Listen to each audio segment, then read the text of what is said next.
The Second World War started on September the 1st, 1939, with Hitler's attack on Poland, here with Swiss crosses on the German tanks. Thus, in fact, Hitler declaring war on England and France, because he knew perfectly well that Poland had a defensive treaty with France and England. So, on September 3, 1939, England and France officially had to acknowledge Hitler's declaration of war. But then, a very strange thing happened. All warring parties waited for almost a whole year, until May 10th of the next year, 1940. This 8-month period of the Second World War is called the Phony War, or in French, La Drôle de Guerre. Now, why is this? This is very important to understand who really is behind the Second World War. Well, I'll tell you why. The pharaohs of the aristocracy and the Swiss Templars waited almost a year to eliminate Britain's Prime Minister Neville Chamberlain, a man of peace who followed the appeasement politics. Well, you can see Mr. Hitler smiling and acting here. And they finally did get rid of him by poisoning him, so they could put their aristocratic warmonger in place to have this pharaonic war go on. So, on May 10th, 1940, the very sick and dying Neville Chamberlain had to resign and the World War could start.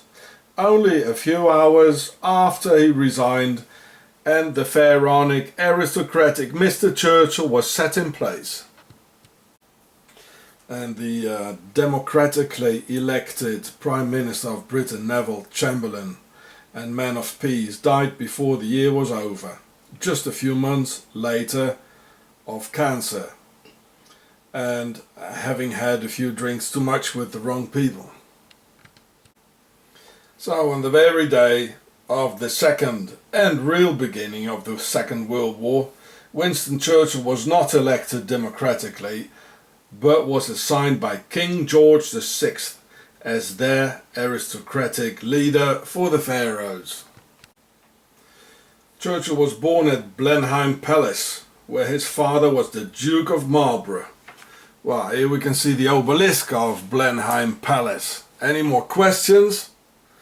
The obelisk is the symbol of the pharaonic domination. And here's Blenheim Palace, where Mr. Churchill was born.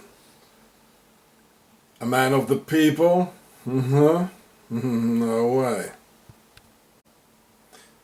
Well, and here's Le Salon in Blenheim Palace, where Mr. Churchill is from. Yeah, okay. And young Winston loved concentration camps where you had 28,000 Boer women and mostly children murdered in South Africa during the Boer Wars. Here you can see the young Lizzie van Zyl, the young Boer child. She died, she got murdered, together with 28,000 other ones. So this is how the Brits, they won the war against the Boers. Well, of course, it's all pharaonic. It's the aristocracy. They always did this and they always will. In the Second World War, in South Africa, now they're doing it in Iraq and all over. It's the aristocracy and they're pharaonic. And because of Mr. Churchill's old love for concentration camps, he never had the railroads to Auschwitz bombed, because the worldwide aristocracy of the pharaohs and the Nazi Templars from Switzerland had decided that the Jews had to go due to their part in the Russian Revolution, communism and the elimination of the Tsar family, who were descended of equally pharaonic bloodlines as the rest of the gang. So in every one of the countries, Britain, Germany and the US, this pharaonic aristocracy and the Freemasons were ruling, and the war against the Russian people and against the Jews could begin in order to revenge the Russian Revolution and the killing of the Tsars, where the word Tsar is of the Pharaonic word for a king, as in a sarcophagus, which is a box to put the king in when he's dead. See the Pharaoh show. This is why Rudolf Hess flew to the Duke of Hamilton aristocracy to stop the war.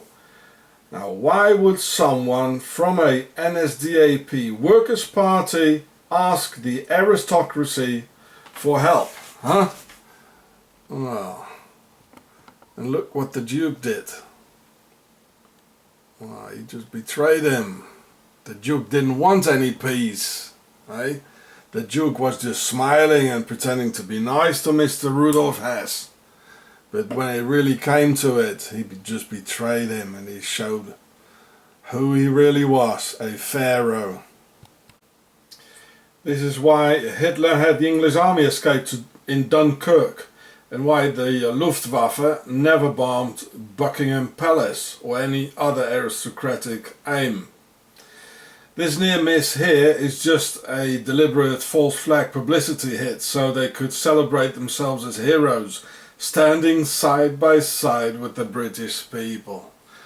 Yeah, well, it probably exploded in the night when everybody was hiding, didn't it, eh?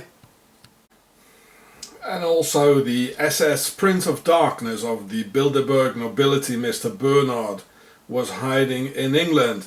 Here we can see him together with some of his SS friends on the other side. Oh yeah, Mr. Bernhard. The connection with the SS and the royals. I regret very much having told all this to Diana Spencer, because she entrusted all this to the wrong people as well, as she was always looking for the best in people. And here she is walking around with the octagon. So she knew about octagon, I can tell you that. I know they'll do me too eventually. Thank you YouTube, and thank you US First Amendment. Because here in Switzerland, in this Nazi dictatorship, the First Amendment is one of the things they hate most. I can tell you that.